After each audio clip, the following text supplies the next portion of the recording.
Can you tell me who you are and where you are? Hi there, I'm Giovanni. I'm from Moebius in Milano, but right now we're in Talking to Strangers here in Cape Town. While on their bar tour of South Africa, we were lucky enough to catch up with Milanese bar Mobius.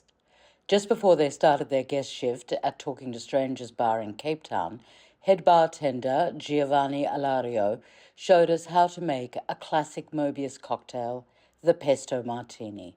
So I'm from Italy, Genova, the birthplace of pesto. So the idea was making a classic cocktail, martini, that's worldwide famous, let's say, and bringing a little bit of an Italian touch in there, not using the classic combo of mozzarella and tomato. Talk to us more about the ingredients. So the ingredients are vodka, is a vodka martini that gets a little bit of the green touch by a homemade pesto without any garlic because it could be a little bit, tricky for some people. And then we have a classic build, so dry vermouth, a tiny bit of bianco vermouth, and the acidity of a wild balsamic vinegar. You want to show us how it's done? Definitely, let's go. Now, we have our pesto vodka, which is already being infused. So we do the pesto classic with pine nuts, olive oil, basil, two types of cheese, parmesan and pecorino. And we just omit the garlic, as I said, and no salt, because we're going to regulate the salt later on. So we put 60 ml of our pesto vodka. There we go. Now, we have 4 ml of bianco vermouth,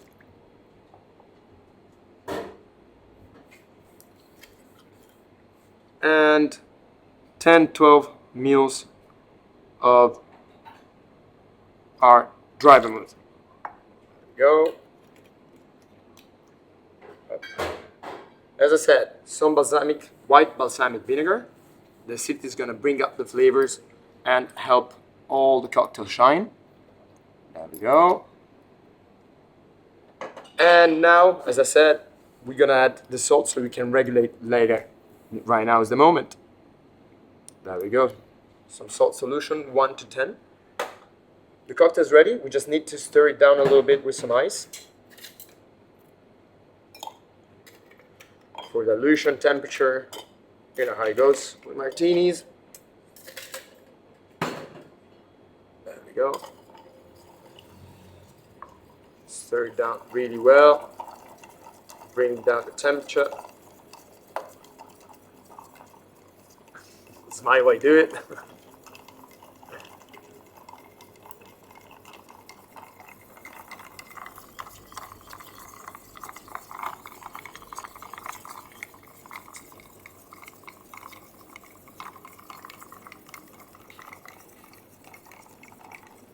Okay, now ready to serve in a nice little coupette.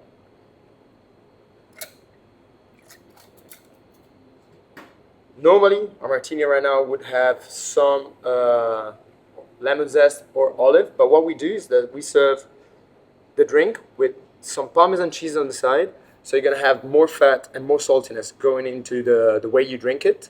And it's going to help out change a little bit the mouthfeel and also the flavors kind of evolve during the degustation of the drink. So that's it.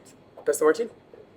Is the flavour of the martini very pesto-y? It is clearly pesto-y, but it's not overwhelming. I mean, it's kind of scary when you write it or when you read it, but it actually is quite elegant. It's pesto, you have the freshness of basil, you have the round part and gourmand part of the pine nuts and the olive oil, but it's not just like eating or drinking a pasta dish, so it's more elegant. And how does this epitomise the style of cocktails that Mobius serves? What we wanted, also because Italians are kind of more, how you say, they're not adventurous as other as other countries, since we have a strong aperitivo culture. So we wanted people to easily understand what a drink is and how its structure. So, for example, the martini or a Negroni or other drinks, classics. And then we just put another set of colors and flavors, let's say, on top of that structure. So people is reassured and is gonna be more open to try these drinks and maybe be surprised and like them. How would you describe the bar in Milan? The bar in Milan is not just a bar, it's a big place. We're not used to in Italy to have huge spaces like that. It's two restaurants, one fine dining, one more casual dining. The cocktail bar is there. We have more than 350 etiquettes of wine.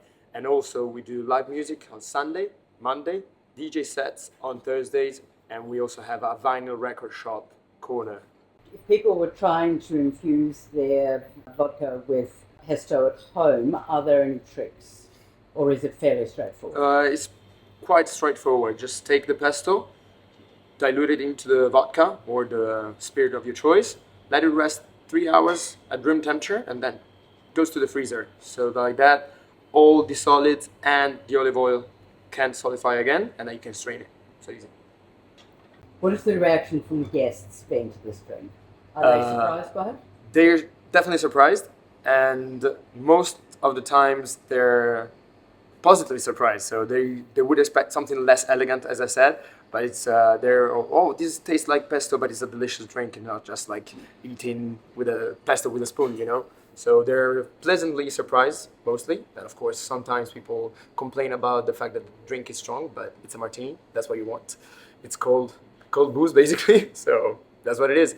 The only complaints is more on the side of the strength, the ABV of the drink. And is this one of the cocktails that you will be highlighting tonight at Yes. Talking Strangers? We have the Pesto Martini, we have Gremolata Negroni. Gremolata is a classic sauce that goes on top of the ossobuco and risotto. So it's parsley, rosemary and lemon peels in olive oil. So cook all the Negroni with that in it, and it gets this kind of green notes.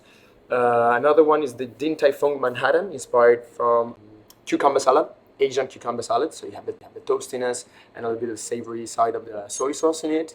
And the other one is just a mango highball. So we got inspiration from the Mexican way of eating mangoes with spices on top. And it's just a refreshing drink with a little bit of a tequila mezcal, in this case, mango and a tagine rim.